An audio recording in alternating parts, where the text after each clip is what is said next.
My self Anurag Tyagi, physics teacher. एक minute बेटा, एक मिनट, तुम्हारा ही टीचर हूँ मैं, इधर आ जाओ। तुम लोग भी पहचानते हो, छोटे होंगे इस टाइम। पेपर हुआ फिजिक्स का आज, तो सेट बताना है अपना और फीडबैक देनी है अपनी और अपना नाम बताना है फटाफट। जो भी हमें इंटरव्यू देगा सबका पेपर अच्छा आने वाला है। इधर हो जाइए प्लीज़। आपका नाम? युवराज श्रीवास्तव। इधर आ जाइए, इधर आ जाइए प्लीज। युवराज श्रीवास्तव। सेट 1 था सेट और कैसा हुआ? न्यूमेरिकल्स के केस में बहुत ख़राब था और टफ आया? इधर हो हाँ, जाइए थोड़ा और साइड। सेक्शन डी के केस में एक न्यूमेरिकल जो था जो बहुत ज़्यादा टफ आया था, जिसके वजह से प्रॉब्लम। सेक्शन ए में? सेक्शन 1 में, हाँ सेक्शन ओवरऑल आपको क्या लगता है, मतलब कितने मार्क्स आ जाएंगे अगर बच्चा एवरेज तैयारी कर गया है तो? एवरेज तैयार 40 अबव आना चाहिए। और डेरिवेशन कितने थे? डेरिवेशन ज़्यादा नहीं थे, पर हाँ सेक्शन डी में ज़्यादा थे थोड़ा। सबसे ज़्यादा इंपॉर्टेंट डेरिवेशन जो बताए गए थे आपको, जैसे यंग डबल स्लिट एक्सपेरिमेंट आया? नहीं आया। नहीं आया। पेपर कैसा था? एवरेज पेपर था कि जो इंपॉर्टेंट बताया जाता है वही आया है, कुछ अलग पेपर आया? अलग पेपर आता है। थोड़ा सा अलग था पेपर, थोड़े मतलब जो पैटर्न था, 1 मार्कर्स जो थे वो थोड़े बहुत मुश्किल थे, मतलब 1 मार्कर के हिसाब से वो थोड़े मुश्किल थे। बाकी पेपर ओवरऑल तो ठीक था, मतलब बाकी टाइम पे भी हो गया था, लेंदी नहीं था। अच्छा, जो बच्चा एवरेज था, जो पूरा साल नहीं पढ़ पाया और लास्ट टाइम में इसने पढ़ाई करी, इंपॉर्टेंट रखी, उसका क्या लगता है, हो जाएगा उसका पेपर पास? बिल्कुल होगा। तो आप ये कहना चाहते हो कि आपका जो पेपर हुआ है वो इस तरह का हुआ है कि जो बच्चा शुरू से तैयारी कर रहा था वही पास हो पाएगा बस? शुरू से नहीं, लेकिन आपने जो है स्मार्ट वर्क करा हो, मतलब जो मेन क्वेश्चन एनसीईआरटी के कर लिए हो और जो है आपका कॉन्सेप्ट क्लियर हो थ्योरली, क्योंकि काफ़ी ट्रिकी क्वेश्चंस आए थे। आपका नाम क्या है? आदित्य। आपका नाम क्या है? अर्नव। तो आदित्य, और आपका नाम? शिवांग। शिवांग, आदित्य, अर्णव, और आपका नाम? युवराज। ये बच्चे हैं हमारे पास 12th क्लास के, जो कि जयपुरिया स्कूल के हैं, Vasundhara Ghaziabad. Jaipuria school one of the best school माना जाता है। तो आप आदित्य, शिवांग सॉरी, शिवांग बताएंगे उनका क्या एक्सपीरियंस रहा आज पेपर देने का? देखो, मैंने तो शुरुआत से पढ़ाई नहीं करी थी, तो मैंने काफ़ी एंड में जाके तैयारी शुरू करी थी। तो उसमें मैंने काफ़ी यूट्यूब वीडियोस फॉलो करी थी, क्या इंपॉर्टेंट है, क्या जनरली आता है पैटर्न के हिसाब से। तो ये पैटर्न को काफ़ी नहीं फॉलो कर रहा था, काफ़ी अनएक्सपेक्टेड पेपर था। तो जिनको थोड़ा ओवरऑल नॉलेज हर चैप्टर की पूरी है, उनके लिए तो पेपर बहुत अच्छा गया होगा। पर जो सिर्फ इंपॉर्टेंट पढ़ के आए हैं वो पास तो हो जाएंगे, एवरेज मार्क्स ले आएंगे, पर अच्छे मार्क्स नहीं ला पाएंगे। ओके, पास हो जाएंगे लेकिन। आदित्य, अर्णव, आदित्य, आदित्य आपका क्या एक्सपीरियंस रहा जैसे पेपर हुआ है? तो जैसे जो इंपॉर्टेंट पढ़ के गए थे, इन्होंने बताया, इन्होंने शिवांग ने, कि वो पेपर नहीं आया, तो आप पेपर को कैसे डिफाइन कैसे करेंगे, एक्सप्लेन कैसे करेंगे?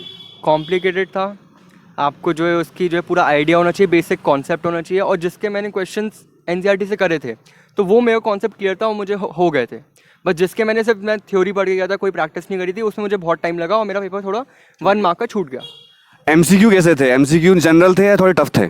एमसीक्यू नॉर्मल से थोड़े टफ थे, इन डेप्थ क्वेश्चंस आए थे, मतलब ओवरऑल जनरल थ्योरी नहीं पूछ रहे थे, काफ़ी इन डेप्थ क्वेश्चंस थे, तो इसलिए वो थोड़े मुश्किल थे। मिस्टेक्स कर सकते हैं, वो इजीली हो सकती थी स्टूडेंट्स। मतलब रटने वाले क्वेश्चन नहीं थे, सारे कॉन्सेप्ट वाले थे। और जो ग्राफ जनरली हमें दिए जाते हैं वो नहीं आए थे, पर रैंडम इक्वेशन से उठा के ग्राफ आए थे, तो खुद बनाने थे। तो इस चक्कर में काफ़ी ज़्यादा कंसेप्चुअल ऑब्जेक्टिव चेंज कर दिए थे, तो उसमें आप कुछ डायरेक्ट क्वेश्चन नहीं थे? डायरेक्ट क्वेश्चन नहीं थे, हमें अपने आप कॉन्सेप्ट लगा करना पड़ेगा। अच्छा, जो स्कूल में आपको पढ़ाया गया होगा, आज स्कूल में आपको टीचर ने बताया होगा ये इंपॉर्टेंट है, ये नहीं है, क्या वो आया? ज़्यादा नहीं आया मेरे ख्याल से, तो काफ़ी अनएक्सपेक्टेड पैटर्न रहा है। और जो आप ट्यूशन पढ़ते होंगे, कोचिंग लेते होंगे, वहाँ भी आपको हेल्प करी गई होगी, तो वहाँ से कुछ हेल्प हुई? हाँ, वहाँ से हेल्प हुई काफ़ी। उन्होंने जो बताया था वो आया? उन्होंने कॉन्सेप्ट अच्छे से क्लियर कराए थे, बाकी तो हमने खुद मेहनत करी है। न्यूमेरिकल कितने % आए थे पेपर में? न्यूमेरिकल बहुत कम आए थे। जनरली 20 मार्क के आ जाते हैं, इस बार तो न्यूमेरिकल कम आए थे नॉर्मल पेपर से। कितना नंबर का न्यूमेरिकल होगा? ऐसे आइडिया तो नहीं, 15 का होगा। और डेरिवेशंस भी कम आई थी इस बार। थ्योरी बहुत ज़्यादा। कॉन्सेप्चुअल पेपर ज़्यादा था, मतलब जिसने अंडरस्टैंड करके पढ़ा है वो कर लेगा। हाँ, क्योंकि एंड में जब कोई तैयारी करता है तो क्या करते हैं, सारे डेरिवेशन कर लो, न्यूमेरिकल कर लो, 60 मार्क तो पक्के हैं। पर यहाँ पे डेरिवेशन न्यूमेरिकल कम आई है, थ्योरी बहुत ज़्यादा आई है, जो रिटन थ्योरी है। लास्ट में जो जूनियर बच्चे हैं अभी 11th से 12th में आएंगे इस साल, उनके लिए एक एक मैसेज देना आपको, किस तरह वो पढ़ें फिजिक्स कि उनका पेपर अच्छा हो जाए अगले साल, और अच्छा, आपसे अच्छा। मेरे ख्याल से अगर वो शुरुआत से रीड कर रहे हैं ना और शुरुआत से पढ़ रहे हैं तो अगर वो नॉर्मल भी पढ़ रहे हैं तो भी मतलब बेसिकली उनका सिलेबस पूरा कवर्ड है, तो कोई इशू नहीं होने वाला उन्हें, क्योंकि वो लोग कॉम्पिटिटिव की तैयारी करते रहे होंगे, तो कॉन्सेप्ट तो पूरा ही है। तो बस थ्योरी कवर करने के लिए शुरुआत से पढ़ लो, एवरेज ही पढ़ोगे तो भी काम हो जाएगा, बस एंड तक उसे बैकलॉग नहीं होना चाहिए। जस्ट रीडिंग हैबिट और बेसिक कॉन्सेप्ट बस क्लियर कर लो। Reading habit, NCERT. हाँ, एनसीईआरटी तो मस्ट है कि एनसीईआरटी का आप जो है रीड का, मैंने एनसीईआरटी तो रीड नहीं करी थी, मैंने उसके क्वेश्चंस लगाए थे, बाकी मैंने और बुक से जो है काफ़ी रीड कर लिया था। एनसीईआरटी बेसिक है वो, अगर मतलब जैसे कि मान लो मैं कोचिंग जाता हूँ, वहाँ पे हमें न्यूमेरिकल्स और डेरिवेशन की प्रैक्टिस तो बहुत अच्छे से करा रखी थी, और मैंने एनसीईआरटी ज़्यादा अच्छे से मतलब इन डेप्थ रीड नहीं करी थी, तो वो 1 मार्कर्स में मेरे को प्रॉब्लम कर गया। न्यूमेरिकल और डेरिवेशन के सिर्फ दम पे नहीं जाना है, सिर्फ पूरा कंसेप्ट पढ़ के जाओगे तभी तुम मार्क्स फेच कर पाओगे। मैंने so we are from Anurag Dev classes and I am your ex teacher. PGT physics था मैं वहाँ पर एचओडी। और आप सबको मेरी तरफ से बहुत बहुत शुभकामनाएं। आप लोग कामयाब रहें। Thank you very much for this interview. हमारा चैनल है यूट्यूब का, उस पर आप दिखाएगा अनुराग दे। बच्चों एक minute please please please. Important topic थे, अनएक्सपेक्टेड पेपर था। 1 by 1 अपना नाम बताकर और आपको एक्सप्लेन करना please. Thank you. My name is Shubham. Paper expected तो नहीं था, जो आना चाहिए 2013 था। में कौन सी क्लास में थे? 2013 में I was in most probably 4th या 5th। और जयपुरिया में थे? तो 2013 में मैं आपके स्कूल में था, अच्छा पीजीटी फिजिक्स। हाँ, तो आप बच्चे थे उस टाइम, मैंने आपको देखा था। लेकिन अच्छा। आप बड़े शरारती बच्चे होंगे शायद। मैं डिसिप्लिन में था राजीव सर के साथ और प्रशांत सर, जानते हो? हाँ हाँ। तो बताइए कैसा पेपर था? पेपर एक्सपेक्टेड तो नहीं था, जो क्वेश्चंस आने थे। फॉर एग्जांपल साइक्लोट्रॉन के क्वेश्चंस नहीं आए जो हमने बहुत एक्सपेक्ट किए साइक्लोट्रॉन नहीं है? अच्छा ठीक है। साइक्लोट्रॉन, मेरे गेस्ट पेपर में साइक्लोट्रॉन नहीं था। माइक्रोस्कोप, टेलीस्कोप नहीं आया। वो भी नहीं था हमारे गेस्ट पेपर। आपका गेस्ट पेपर पढ़ना चाहिए था। वो आप मेरे नहीं कॉन्टेक्ट। चलिए। वरना तो पेपर लेवल अच्छा था, जो एक्सपेक्टेड था वो नहीं था बस। अच्छा, 1 मार्क के जो क्वेश्चन आए थे आप बताएंगे उसमें कितना अंदाज़ा सही था कि ये आ जाएंगे या अनएक्सपेक्टेड थे सारे क्वेश्चन? ज़्यादातर अनएक्सपेक्टेड ही थे क्वेश्चंस, क्योंकि सैम्पल पेपर में मोस्ट प्रोबेबली ज़्यादातर क्वेश्चंस इजी थे एज़ कम्पेयर टू द जो अभी बोर्ड का पेपर शुभ है। नाम क्या है? गुमसी सिंह। गुमसी सिंह। तो आपको जो न्यूमेरिकल था वो पोर्शन कैसा लगा? टफ या इजी? थोड़ा टफ लगा था। और पेपर एनसीईआरटी से आया नहीं आया? NCERT यस और नो? Half no. अगर कोई बच्चा एनसीईआरटी पढ़ के गया पूरी शुरू से अच्छी तरह, तो आपको क्या लगता है तीनों को? आप भी आ जाइए प्लीज़, आ जाइए। आपको क्या लगता है कि पेपर एनसीईआरटी से, बेटा आप भी आ जाइए प्लीज़, आ जाइए। तो एनसीईआरटी से पढ़ने वाले बच्चों का पेपर हुआ अच्छा है नहीं हुआ, ये बताओ तुम्हारे हिसाब से क्या होगा? हो अच्छा हुआ है। एक बच्चा जो नोट्स के डिपेंड करते हैं, ट्यूशन के नोट्स, स्कूल के नोट्स, एक बच्चा एनसीईआरटी रट रट के गट घुट के पढ़ता है, लाइन लगाकर हाईलाइट करके उसको, तो कौन सा बेटर रहेगा आज? एनसीईआरटी के ऊपर डिपेंड करना is not that. My name is Dev Beniwal. Your hair style very good. Thank you. NCERT के ऊपर डिपेंड करना is not really that good, क्योंकि जो क्वेश्चंस थे, एग्जांपल्स थे एंड जो थ्योरी थी, कुछ भी उनमें से मेरे को एसेस तो नहीं लगा जो आया था। जो नोट्स थे मेरे, जो मेरे सर ने पढ़ाया था, तो उनसे काफ़ी चीज़ें थी जो आई थी एंड नोट्स की वजह से इजीली एक्सप्लेन भी कर पाया मैं एंड क्वेश्चंस भी आते थे थोड़े। अर्थात आपको लगा कि एनसीईआरटी पढ़ने से उतना फ़ायदा नहीं था, तो नोट्स से मिला है ना? तो नेक्स्ट क्वेश्चन मेरा आपसे, आपका नाम क्या है बेटा? खुशी है हमारे साथ।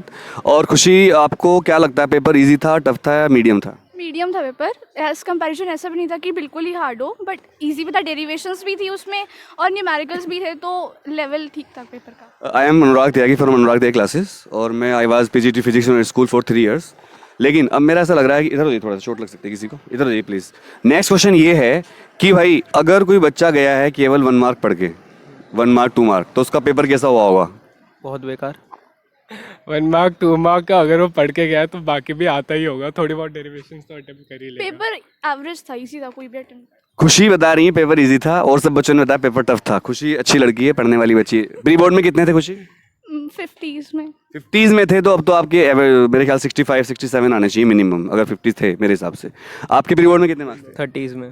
30s में कोई दिक्कत की बात नहीं है। 30 से 90 भी जा सकते हैं, बहुत इजीली जा सकते हैं। आप कितने थे? 44। दीपक सर पढ़ाते हैं आपके स्कूल में फिजिक्स। अच्छा, ये बताइए आपको जो अब आने वाले बच्चे हैं हमारे नेक्स्ट 11th से 12th में जो आए हैं, तो उनके लिए क्या संदेश, क्या मैसेज होगा आपका कि वो किस तरह पढ़ाई करें अभी से, ताकि उनका पेपर अच्छा हो जाए नेक्स्ट ईयर, और जो गलती आप लोगों ने करी वो ना करें। वो जूनियर्स के लिए संदेश आपका? रेफरेंस बुक भी प्रेफर करें, सिर्फ एनसीईआरटी पे ना डिपेंड रहें, और न्यूमेरिकल ज़्यादा से ज़्यादा अलग अलग तरीके के वेराइटीज़ में प्रैक्टिस करें। डेरिवेशंस के ऊपर ज़्यादा डिपेंड मत करना, न्यूमेरिकल्स की ज़्यादा प्रैक्टिस करना। डेरिवेशंस तो हो ही जाएंगे एंड इतनी ज़्यादा आई भी नहीं है। डेरिवेशन कम आई है इस बार। न्यूमेरिकल कितने आए थे? न्यूमेरिकल अराउंड 5-6 क्वेश्चंस थे जो अच्छे थे एंड बाकी सिंपल न्यूमेरिकल वैल्यूज़ वाले भी थे। खुशी, आपका मैसेज फॉर द जूनियर्स। अब तो आप सीनियर हो गई, कॉलेज में जाने वाली हो, कॉन्ग्रेचुलेशन। सैम्पल पेपर पुराने जो सीबीएसई डालती है और पुराने साल के प्रीवियस ईयर पेपर्स वो करने चाहिए, तो उससे हेल्प मिलती है। आपने सैम्पल पेपर किए थे पुराने? हाँ मैंने, हाँ सीबीएसई के। तो आप क्या सोचती हो कि जो सैम्पल पेपर थे सीबीएसई के पर्टिकुलर, उनसे क्वेश्चन आए हैं इसमें? 1-2 क्वेश्चंस थे, यू लाइक से प्रेफर करना चाहिए करना। आप लोगों के हिसाब से लास्ट क्वेश्चन है, क्योंकि आप लोग वेट कर रहे हो आपके दोस्त। पेपर अगर कोई बच्चा 10 साल के सैम्पल पेपर कर ले पिछले, तो वो कितना % पेपर सोल्व कर देगा? 80 to 90%। 80 to 90%। सेम 80%। तो आप ये कहना चाहते हो कि पेपर पिछले क्वेश्चन से आता है अभी भी? आता है। ऐसा नहीं कि नया नया पेपर बन रहा है। लेकिन कुछ परसेंटेज से रिलेटेड। आप लोग आईटी या मेडिकल की तैयारी भी कर रहे हो? तो आपका अभी नीट है या नीट वाले हो आप लोग? तुम दोनों नीट हो और तुम दोनों आप आईटी के हो। तो अभी एग्ज़ाम है आपका, तो wish you all the best for your board examination and NEET. और कोई भी हेल्प चाहिए आपको तो अनुराग देव क्लासेस के यूट्यूब चैनल है, उस पर आप कमेंट करके कोई भी हेल्प मांग सकते हैं। इवन डाउट भी हम फ्री बताते हैं बच्चों के। So wish you all the best. और आप अपने दोस्तों को, अपने जूनियर्स को बताना कि हमारे चैनल को सब्सक्राइब कर लें, और आप लोग भी कर लेना प्लीज़। हमारा आशीर्वाद आपके साथ है। Thank you very much. Pause कर। We are here out of DPS school. आपका नाम क्या है बेटा? Aastha. She Aastha with us, very smart girl. अभी ये 12th का एग्जाम देकर आई हैं फिजिक्स का, तो इनसे पूछेंगे इनका एग्जाम कैसा हुआ। अच्छा हुआ, बट एक्सपेक्टेशन से काफ़ी मतलब पेपर अलग आया।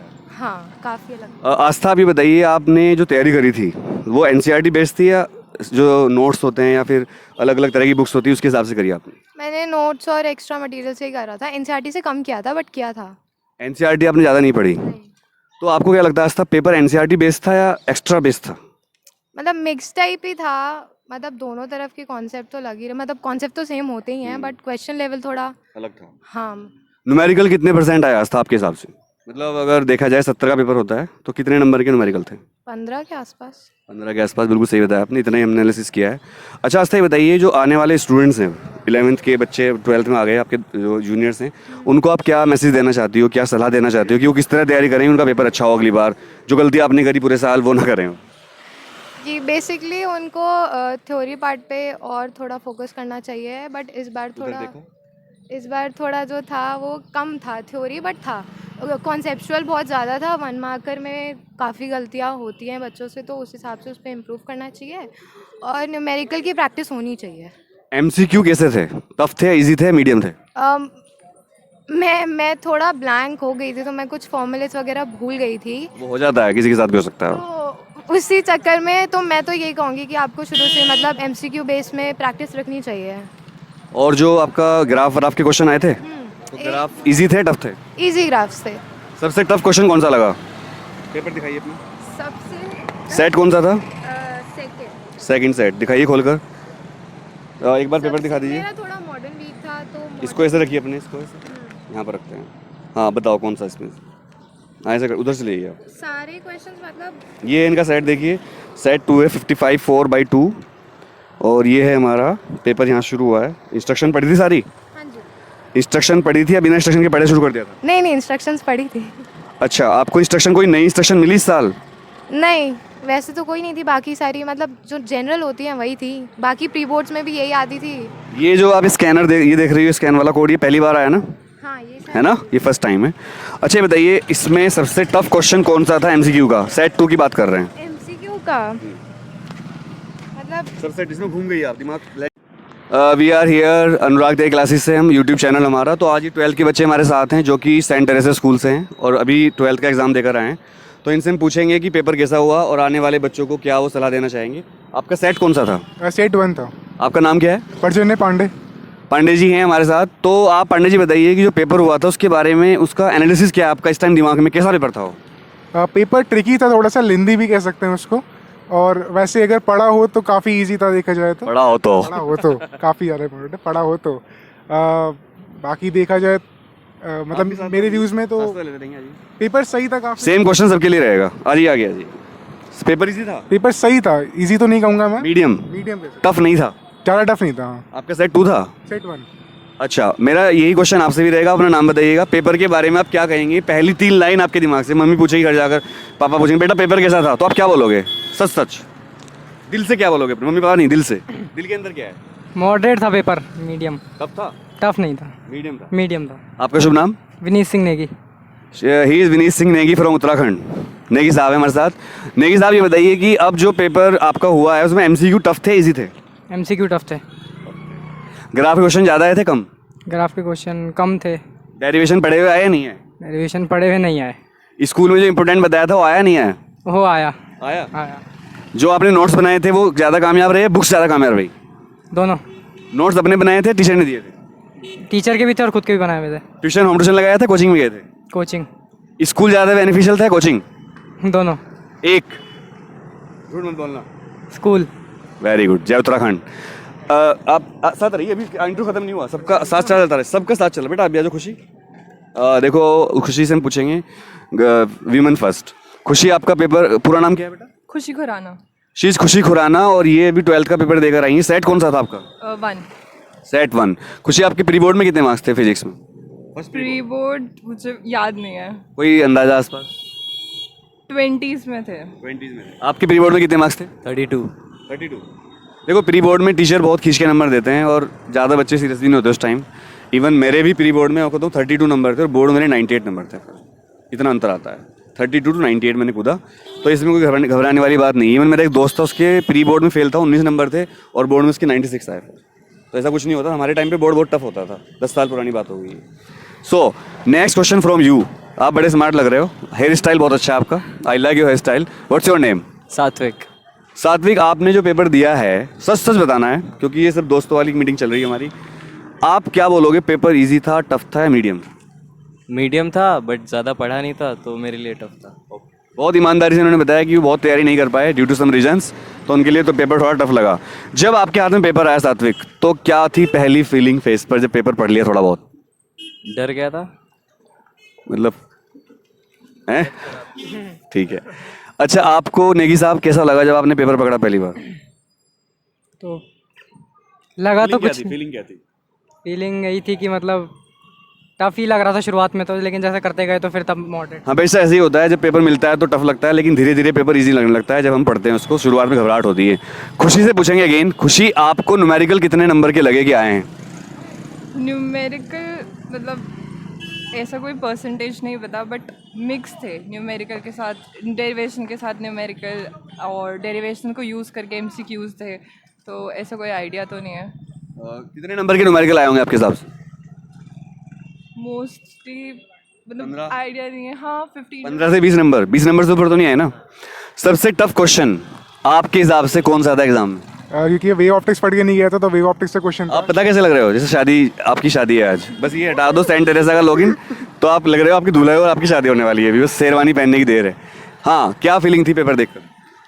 पेपर देख के सेक्शन डी से स्टार्ट किया था देखना मैंने, तो क्योंकि सेक्शन डी से देखना शुरू किया?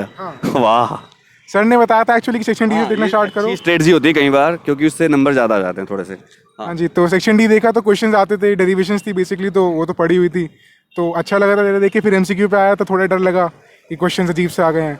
बाकी वैसे देखा जाए तो पेपर सही लगा मुझे तो। अच्छा, कितनी बार पेपर देते हुए, सबसे पूछूंगा क्वेश्चन, कितनी बार पेपर देते हुए फीलिंग आई कि साले पढ़ लेते तो ठीक रहता, और जो टाइम वेस्ट किया पहले कभी पबजी या कहीं भी, वो याद आया, आंखों के सामने घुमाया? ऐसा कुछ हुआ किसी के साथ? देते हुए पहले, बाद में हर टाइम याद आता है। नहीं, जब एग्जाम पेपर सामने आ गए तब? वो तो हर टाइम बस दिमाग में एक साइड तो कैलकुलेशन चल रही है, एक साइड ये चल रहा है कि काश पढ़ लेते। आ ही रहा था। कैसी फीलिंग आई थी?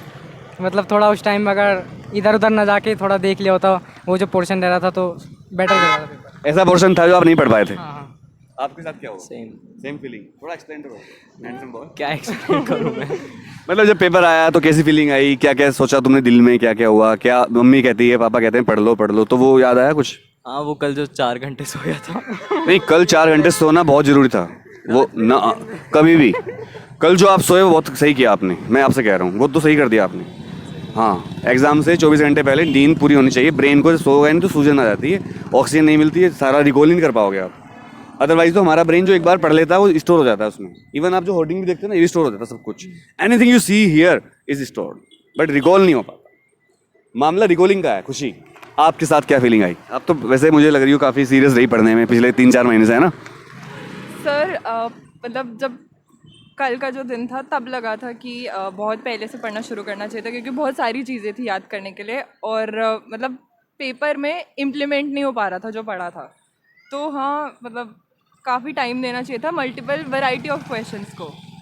एग्जाम देते हुए जब आप थोड़े घबरा रहे थे तो किसकी याद आई सबसे ज़्यादा? कोई भी हो सकता है, मम्मी पापा, कोई दोस्त, कोई भी। मेरे बेस्ट फ्रेंड की याद आई थी, चंदन की। कहाँ रहता है वो? मुजफ्फरनगर। अरे मैं मुजफ्फरनगर से ही हूँ बेसिकली। मुजफ्फरनगर में कहाँ रहता है वो? पटेल नगर। आप भी वहीं के हो क्या? हाँ, मैं मतलब 5 साल रहा हूँ। अच्छा, पटेल नगर में ही? नहीं, मैं तहसील से। वो भी 12th में ही है? हाँ। तो उसका भी एग्जाम होगा आज? नहीं, कॉमर्स से। तो उसका भी एग्जाम चल रहे होंगे। तो wish you all the best Chandan. आपकी तरफ से नाम बता दो अपना एक बार। परजन्य पांडे। परजन्य पांडे की तरफ से चंदन को ऑल द बेस्ट। ये आपका क्या, किसको ने याद आया? गर्लफ्रेंड याद आई? कोई याद नहीं आया। गर्लफ्रेंड है? नहीं। चलो नेक्स्ट ईयर। तो कोई याद नहीं है? Mummy papa? मम्मी पापा बीच में आए थे जब 1 नंबर वाले कर रहा था, जब 3 नंबर वाले कर रहा था खुद याद आया। 1 नंबर करते हैं मम्मी पापा याद है, और 3 नंबर में खुद याद आया। कोई और दोस्त दोस्त कोई याद नहीं। कोई दोस्त, लड़की लड़का? लड़की लड़का नहीं। आपकी फीलिंग क्या थी उस टाइम? भगवान याद है कौन से भगवान को मानते हो? कोई नहीं पर्टिकुलर नहीं बट हाँ कोई तो बहुत होंगे। डर मतलब नहीं मुझे सबसे अच्छे कौन से भगवान लगते हैं मुझे कृष्ण जी ज़्यादा अच्छे लगते कृष्ण भगवान, जय जय भगवान कृष्ण, जय जय जय वासुदेव। आपकी तो मम्मी पापा याद नहीं है आपको? हैं। क्या ही आते हैं उन्हें फिजिक्स आती ही नहीं है नहीं, एक होता है ना इमोशनल होकर पेरेंट्स की याद आती है, अपने लोगों की याद आती है। इतना इमोशनल मतलब मैं हूँ नहीं तो मतलब अच्छा, आपके साथ क्या हुआ खुशी, क्या फीलिंग? पेपर देते वक्त मतलब इतना अच्छा नहीं जा रहा था, तो ये सोचा था, तो मतलब हाँ ये सोचा था कि घर पे जाके मम्मी को बोलना क्या है, क्या बोलोगी? बेकार अभी बोल दो हमारे चैनल के थ्रू, बहुत मतलब पेपर ठीक था, क्योंकि देखो झूठ तो आप बोलती नहीं हो, आपके फेस से मुझे लग रहा है आप साफ बोलने वाली लड़की हो। क्या बोलोगी फिर जाकर? पेपर अच्छा नहीं था। कितने मार्क्स आने की उम्मीद है आपको अपने हिसाब से? 40s 30 70 और 40, 30 40 के बीच में आ जाएंगे। आपको पांडे जी कितनी उम्मीद आने की? 100 में कम से कम 90 100 नहीं, 70 में से। में से दो 50 60 में आना चाहिए आराम से। Excellent, wish you all the best, wish you all the best. आपको कितनी उम्मीद है? 40 30s 30 में आने की उम्मीद है। अच्छा, आप लोग आगे क्या करना चाहते हो 12th के बाद? क्या फ्यूचर प्लान है आपका? मेडिकल, इंजीनियरिंग, जो भी है आप बताइए। एक्चुअली बहुत सारे प्लान्स हैं। मेन प्लान तो इंजीनियरिंग का है, बाकी फिर लॉ का भी है साथ में। मैं थोड़ा सा आपके पापा क्या करते हैं? एसडीएम सदर है वो, कहाँ के? अभी कहाँ है पोस्टिंग? मैनपुरी में। अच्छा, इटावा में। तो आपकी पोस्टिंग पापा की वहाँ रही होगी, हमारे मुजफ्फरनगर में। क्या नाम है सर का? रजनीकांत पांडे। ओके, चलिए उनको मेरी तरफ से नमस्ते कहना, क्योंकि हमारे शहर में रहे और दोबारा आने की उम्मीद होगी तो हम मिलेंगे उनसे। आपकी क्या प्लानिंग है आगे की जिंदगी साहब? अभी कुछ नहीं है, कुछ तो सोचा होगा यार, कुछ भी नहीं है अभी, कुछ तो सोचा होगा भाई। ऑनेस्टली कुछ नहीं, कुछ नहीं सोचा? कुछ नहीं सोचा। एडमिशन लेने के बारे में एडमिशन नहीं, अभी 12th के भाई मार्क्स परसेंटेज ही डिसाइड करेंगे क्या है। कुछ नहीं सोचा ऐसे निराश मत हो, बता दो। नहीं सच में कुछ नहीं सोचा गवर्नमेंट जॉब में इंटरेस्ट है, किस लाइन में, किस फील्ड में? Intelligence agency. आईटी वगैरह। सो खुशी और आप सबने जो बताया अपना अपना, आपने तो प्लानिंग नहीं करी, आपने प्लानिंग करी, पर मुझे उम्मीद है आप जल्दी प्लानिंग कर लोगे। आप लोगों को हमारी तरफ से बहुत बहुत शुभकामनाएं, और जो आपने नंबर सोचे हैं उससे कम से कम 20 नंबर आपके एक्स्ट्रा ही आएंगे, ये मेरा आशीर्वाद है, ऐसा ही होता है हमेशा। और मेरी दुआएं लगेंगी तो नंबर आपके अच्छे आने वाले हैं, पक्की बात है। आप लोगों से रिक्वेस्ट है कि हमारे चैनल को आप सब्सक्राइब कर लेना, अनुराग दे क्लासेस। नॉट ओनली कि आप अभी 12th कर लिया आपने, उसके अंदर बहुत सारी गाइडेंस, करियर गाइडेंस, कहाँ पर जॉब करें, क्या फॉर्म भरें, हम बहुत सारी वीडियो डालते रहते हैं।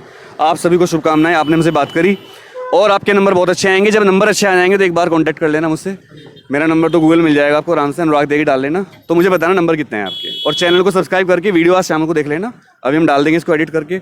कमेंट करके जरूर बताना कि आपका पेपर में नंबर कितने हैं, क्योंकि मैंने बोला आपने 30-40 बोले तो आपके 50-55, ऐसे ही आपके 20 नंबर 15 नंबर एक्स्ट्रा नहीं है, मेरा आशीर्वाद है। चलो, all the best, thank you very much.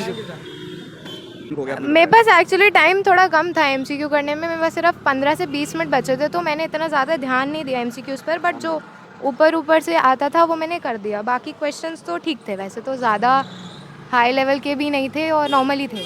अब जैसे हम अनुराग दे क्लासेस से हैं, ये हमारा यूट्यूब चैनल भी है, और आप अनुराग दे क्लासेस को क्या कहना चाहेंगे कि वो किस तरह बच्चों को गाइड करें आगे, कि बच्चे स्ट्रेस के बिना एग्ज़ाम दे पाएँ? आपकी सलाह क्या है टीचर्स के लिए? कि रेगुलर बेसिस पर टेस्ट होने चाहिए, क्योंकि फिर बच्चे आलस कर जाते हैं कि टेस्ट नहीं दिया, तो फिर उनको क्वेश्चन प्रैक्टिस कम हो जाती है। और नोट्स वगैरह जो होते हैं वो प्रोवाइड होने चाहिए, क्योंकि खुद के बनाए हुए नोट्स पे आप रिलाई नहीं कर सकते, कभी कभी गलत भी कॉपी कर देते हैं आप। और असाइनमेंट्स वगैरह और सैम्पल पेपर सॉल्विंग बहुत ज़्यादा होनी चाहिए। और कोई मैसेज खास? नहीं, बस आप नीट की हो या मतलब मैथमेटिक्स वाली हो या बायो वाली हो? मैथ्स मैथ्स वाली हो। जेई का फॉर्म भरा है? हाँ, तो जेई मेंस में कितने मार्क्स आए थे अभी? अभी वाला नहीं दिया था मैंने, एक्चुअली अप्रैल वाला देना है।